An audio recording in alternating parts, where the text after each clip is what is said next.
30 नवंबर है और कृषि मंत्री कुमार सवजीत जी भागलपुर पहुंचे हैं। प्रभारी मंत्री भी हैं और काफ़ी समर्थकों ने इनका भव्य स्वागत से किया है। सवजीत, कैसा लगा भागलपुर आपको? भागलपुर की जनता को, सभी जनप्रतिनिधियों को और महागठबंधन के सभी कार्यकर्ताओं को बहुत शुक्रिया। क्या लग रहा है कृषि में आप ज्वाइन करने के बाद, पदभार ग्रहण करने के बाद क्या कुछ नया बदलाव कीजिएगा? ये तो मानव की प्रवृत्ति रही है कि जब कुछ नई चीज़ मिलती है तो उसमें नया ही करते हैं। और हम कोई नए तो है नहीं, लगातार तीसरी बार मैं एमएलए हूँ और काम करने का तौर तरीका हमारा अलग है। हम काम करते हैं। किसी भी जनप्रतिनिधि की ये नैतिक जिम्मेवारी होती है कि अगर किसी चीज़ का भार आपको मिला है तो उसको ईमानदारी से निभाना चाहिए। तो हम तो निभाने वाले लोग हैं, हम निभाएंगे। और क्योंकि हम प्रभारी मंत्री के हैसियत से आए हैं तो सभी विभागों की समीक्षा करना हमारा अधिकार है। और कल बैठक होगी और जो जनप्रतिनिधि मामले को रखेंगे और उसकी जांच पड़ताल हम लोग करेंगे। जो कोई दोषी पाए जाए तो उसमें जो है कठोर कार्रवाई भी होगी। जरूरत पड़ेगी तो माननीय मुख्यमंत्री और उप मुख्यमंत्री को समस्याओं से अवगत भी कराएंगे। और मैं तो कहा उन लोगों से कि भागलपुर का अगर मैं प्रभारी बना हूँ तो जरूर कुछ न कुछ नया करके ही निभाऊँ। आपकी जिम्मेदारियां बढ़ी है। पहले जो था उत्पाद विभाग में, पहले जो नियम था, अभी इसमें कुछ बदलाव की उम्मीद करते हैं? सर, हम उत्पाद विभाग का मतलब नहीं समझ पाए आपके क्वेश्चन। नहीं, पहले आपने जो कुछ पत्रकारों को जवाब दिया था कि पहले जो स्थिति थी, पहले जो कृषि विभाग में। देखिए, स्थितियाँ तो समय समय पर बदलती है। आप पूर्वजों को याद करिए तो उस समय होता था कि बूढ़े बुजुर्ग कहते थे अपने बेटे को कि दुकान से खाद ले आओ, तो तुरंत जाके लोग ले आते थे। अब जो है दिल्ली से चलती है खाद और रेट लगता है, उसके बाद फिर समस्या आती है, किसानों तक पहुंचता है, थोड़ी कमियां भी रह जाती है। तो समस्या जो है उसको हम लोग चैलेंज के रूप में लिए हैं और उसको कोशिश हम लोग कर रहे हैं और अच्छा प्रयास हम लोग करते रहेंगे, कर भी रहे हैं। और सवाल है कि यह देश तो कृषि प्रधान देश है। दुर्भाग्यवश बिहार छोटे किसानों का राज्य है। तो जो बड़े किसानों का राज्य होता है वहाँ की पॉलिसी अलग होती है, छोटे किसानों का जो है राज्य जो है वहाँ की पॉलिसी अलग होती है। और बिहार का तो ये ईश्वर की लीला रची हुई है कि एक तरफ बाढ़ है, एक तरफ सुखाड़ है, कहीं कुछ और है, कहीं कुछ और है। ये सारी समस्या को लेकर के चौथी कृषि रोड मैप बन रही है और इस चौथी कृषि रोड मैप में मुझे पूरा भरोसा है कि किसानों की लंबा अनुभव आपको राजनीतिक जीवन का है। मूलतः कहाँ के कुमार सवजीत जी रहने वाले हैं? मैं रहने वाला तो हूँ बोधगया के। बोध गया ही मानिए, भगवान विष्णु का धरती धार्मिक स्थल है। गया। गया। और भगवान बुद्ध जहाँ ज्ञान प्राप्त हुआ उसको बोलते हैं बोध गया। न जाने कितने देश के लोग आते हैं। कहाँ से पढ़ाई लिखाई की कुमार सवजीत जी आपने, जो आप बाद में? अब ये जो बैठे हैं सामने, इन्हीं के साथ पढ़ा हूँ मैं। BIT मिश्रा से इंजीनियरिंग किया हूँ। दिल्ली BIT मिश्रा रांची में। रांची में ही पढ़े हैं, पले हैं, बढ़े हैं। संयोग से नौकरी करने का भी मौका मिला, नौकरी भी किए हैं। कहाँ नौकरी की? बहुत जगह की, इतना मत गिनवाइए, नहीं तो फिर आपका टाइम है। विशेष मतलब बताइए, यादगार नौकरी का। बहुत जगह, देश और विदेश। परिवार में क्या कोई लोग पहले राजनीतिक जीवन में थे? परिवार हाँ थे ना। हमारे पिताजी 1977 से बोधगया से मिले थे, गया से सांसद थे। क्या नाम था? डॉक्टर राजेश कुमार। नक्सलियों के द्वारा हत्या कर दी गई थी 2005 में। उसके बाद मैंने नौकरी छोड़ दिया। छोड़ने के बाद राष्ट्रीय अध्यक्ष लालू जी ने नौकरी छोड़वा दिया। बोला नहीं, मेरे पास आना पड़ेगा, यहाँ सीखो, राजनीति करो। गरीबों का भला करो, शुरू कर दिया हमने। अभी आपको नक्सली के का भय आपको नहीं लगा? किस पर, किस बात का भय है? पिताजी की हत्या नक्सलियों ने आपने बताया। देखिए, जिन लोगों ने किया उसके बारे में मुझे क्या कहना, वो तो खुद ही पछता रहे होंगे, क्योंकि हम लोग तो किसान के बेटे हैं, दलित के बेटे हैं, और हम लोग तो सिर्फ काम ही करते हैं। काफी संघर्ष भरा आपका जीवन रहा, पढ़ाई की, नौकरी की। मानव जीवन का यह पन्ने में तो लिखा क्या नहीं है। पिताजी तो नहीं है, माताजी अभी कोविड में गुजर गई। हाँ। वो भी मेरे कारण से गुजर गई। क्यों ऐसी बात क्यों? क्योंकि कोविड में मुझे लोग मना करते थे कि नहीं निकलना है, लेकिन मैं एक दिन भी नहीं बैठा, और बहुत गर्व के साथ मैं कह रहा हूँ कि मैं अपने क्षेत्र में किसी एक व्यक्ति को भूखा भी नहीं रहने दिया। और उसी पहुँचाने के दरमियान में हमारी माँ भी कोविड की शिकार हो गई। हम भी 1 महीने पटना के एम्स में एडमिट रहे। उसी समय चुनाव आ गया। मैंने माननीय डिप्टी सीएम को कहा कि हम बीमार हैं, हम चुनाव नहीं लड़ सकते हैं, तो उन्होंने एम्स में ही सिंबल भिजवा दिया, और वहीं से हमने नॉमिनेशन भी किया। क्षेत्र में मैं गया नहीं। कहाँ? बोध गया से सर? बोध गया से। क्षेत्र में गया ही नहीं, हॉस्पिटल में था। तो जनता हमारी महान है, तो क्या पूरी उनको तरह लगा कि हम ज़्यादा काम किए हैं। ज़्यादा अस्वस्थ थे सर? एम्स में भर्ती थे? एम्स में भर्ती का मतलब ही वही होता है ना। एम्स में भर्ती का मतलब होता है कि आप बीमार हैं, और जब ज़्यादा होगा तभी हॉस्पिटल जाते हैं लोग। आपने कहा माँ मेरे कारण गुजरी, ये ऐसा शब्द क्यों कह दिया सर? अब चूंकि बाहर से तो वो बीमारी हम ही लेके आए ना। हाँ। बाहर मना ही था, लेकिन हम घूम रहे थे, तो हमारे चलते जो है उनको हो गया। लेकिन चूंकि ओल्ड एज था, वो इस चीज़ को नहीं सह पाई।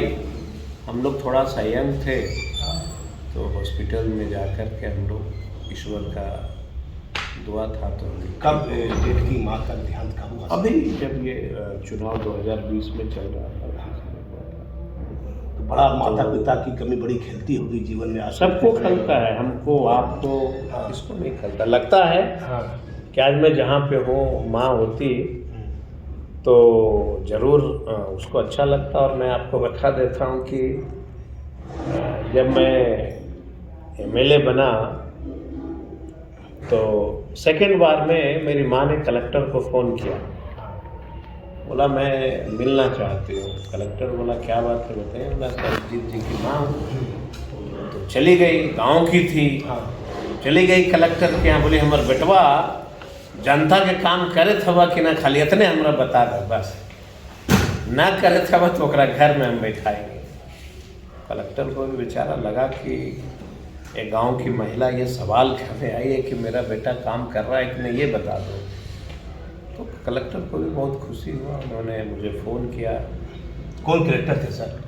कलेक्टर उस समय कुमार रवि जी थे। क्या तीसरा क्रम विधायक आपका है? हाँ जी।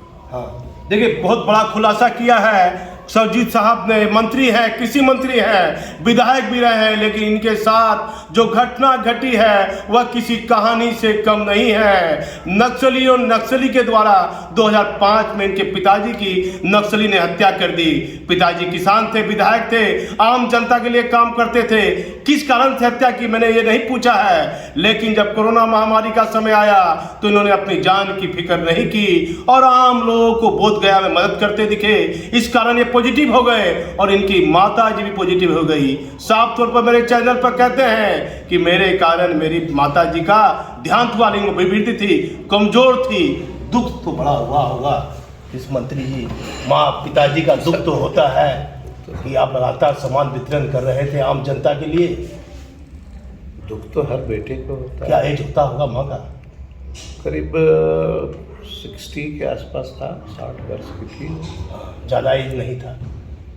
लेकिन कुदरत का लीला है, अगर चलता है, अगर किसी का बेटा सेवा कर रहा हो। परिवार पर जिम्मेदारियाँ भी बड़ी होगी आपकी? चलते रहता है सब। हाँ। इतनी है, मैं हूँ, सब मिलकर के हम लोग जनता की सेवा करते हैं। और क्या दूसरा जीवन मिला आपको?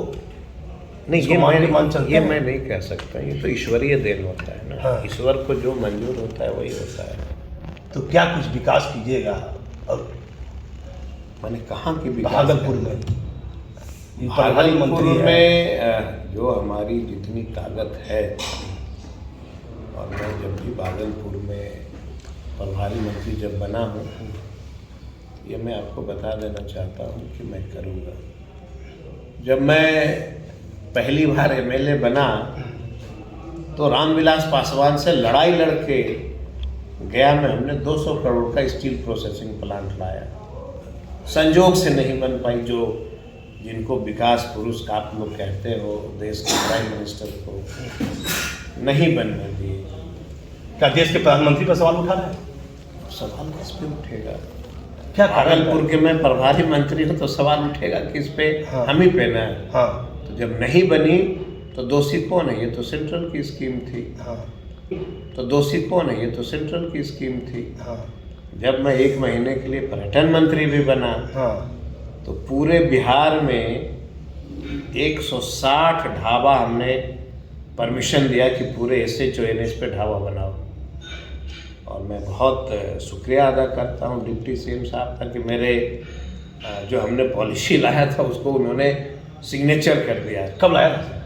अभी तो 1 महीना पहले ही लॉन्च हुआ था। उस पर आदेश कर दिया। उसमें भी वैसे यूथ जिसके पास सड़क पे ज़मीन है 50 लाख रुपया लो और ढाबा का निर्माण करके व्यापार करो, पर्यटन फूड प्लाजा के नाम से। सेंट्रल यूनिवर्सिटी की लड़ाई हम लोग लड़े, गया में सेंट्रल यूनिवर्सिटी भी हम लोगों ने बनवाया। अब जो है कृषि मंत्री हैं, तो देखिए क्या करते हैं। इतने समाज के लिए काम किए, लेकिन मेरा एक अहम सवाल है, दुख भरा सवाल है, पिताजी की हत्या नक्सलियों ने क्यों कर दी? क्या ये कोई कारण तो होता नहीं है, कोई गलत फीलिंग के कारण, कुछ गलत जानकारी कुछ के भी कारण? रहा होगा, उसको मैं बहुत तथ्य में नहीं जाना चाहता हूँ। लेकिन कोई कारण रहा होगा, क्योंकि जो लिखा होता है भाग्य विधाता जो है। जिस समय घटना घटी आपका पढ़ाई कर रहे थे? पढ़ाई नहीं था, मैं उस समय नौकरी में ही था। सूचना हम लोग को मिली तो हम लोग आए। आने के बाद राष्ट्रीय अध्यक्ष ने पकड़ लिया कि तुमको अब जो है पिताजी के जो खाली जगह है उसको भरपाई करो। 1 साल हमने विचार करने में लगा दिया कि 1 साल करे कि नहीं करे। क्यों विचार करने में लगा दिया 1 साल? लगता है ना, परिवार में जब अकेले हैं तो विचार तो सोचना ही पड़ता है लोगों को। अभी क्या स्थिति है नक्सल की वहाँ? अब कहाँ है नक्सल? अरे नक्सली कौन होता है? गरीब गुरबा ही ना होता था। रोजगार मिलना शुरू हो गया, नौकरियां मिलनी शुरू हो गई, कनेक्टिविटी मिलना शुरू हो गया, बिजली मिल गया, पानी मिल गया, सब समाप्त हो गया। काफ़ी लोगों से मैं देखा, बारी बारी से आप मिले, फिर अंदर गए, फिर बाहर आए, फिर अंदर गए, सब लोगों की समस्या भी आप सुने हैं, तो कैसा महसूस करते हैं अपना लंबा राजनीतिक जीवन? महसूस क्या करना होता है राजनीति में? हाँ आप सेवक हैं, हाँ आप पत्रकार हैं। हाँ 12 बजे रात को घटना होगी तो आपको जाना पड़ेगा। तो हम सेवक हैं, 12 बजे रात को नहीं, कोई कई नेता की बात मिलनी कार्यकर्ता भाई कि दोबारा कल सुबह आइएगा, लेकिन आप लगातार मिल रहे हैं लोगों से। आएगा। मिलते रहना, कल बैठक भी आपकी है। मिलते रहना चाहिए। आप हाँ। सेवक हैं ना, हाँ तो सेवक हैं तो उसका मन होता है कि हम जा रहे हैं मंत्री जी, तो मेरा कोई काम हो जाएगा। लेकिन अब पता इतना लंबा चलेगा आपका? नहीं, आप मुझे एक सवाल चलेगा, आप मुझे एक सवाल बताइए, माँ की याद में, पिताजी की याद में कोई बड़ा कार्यक्रम भी मन में है कभी गया बोधगया में कराने का? जनता का सेवा ही उनकी आत्मा की शांति है। जनता की सेवा, जनता की सेवा उनको आत्मा की शांति देती है। हाँ और कुछ बड़ा क्या, माँ बाप के आशीर्वाद से हम खुद ही बड़ा हो गए, तो जिम्मेवारी क्या है? जनता की सेवा करना। इससे बड़ा आशीर्वाद और क्या हो सकता है?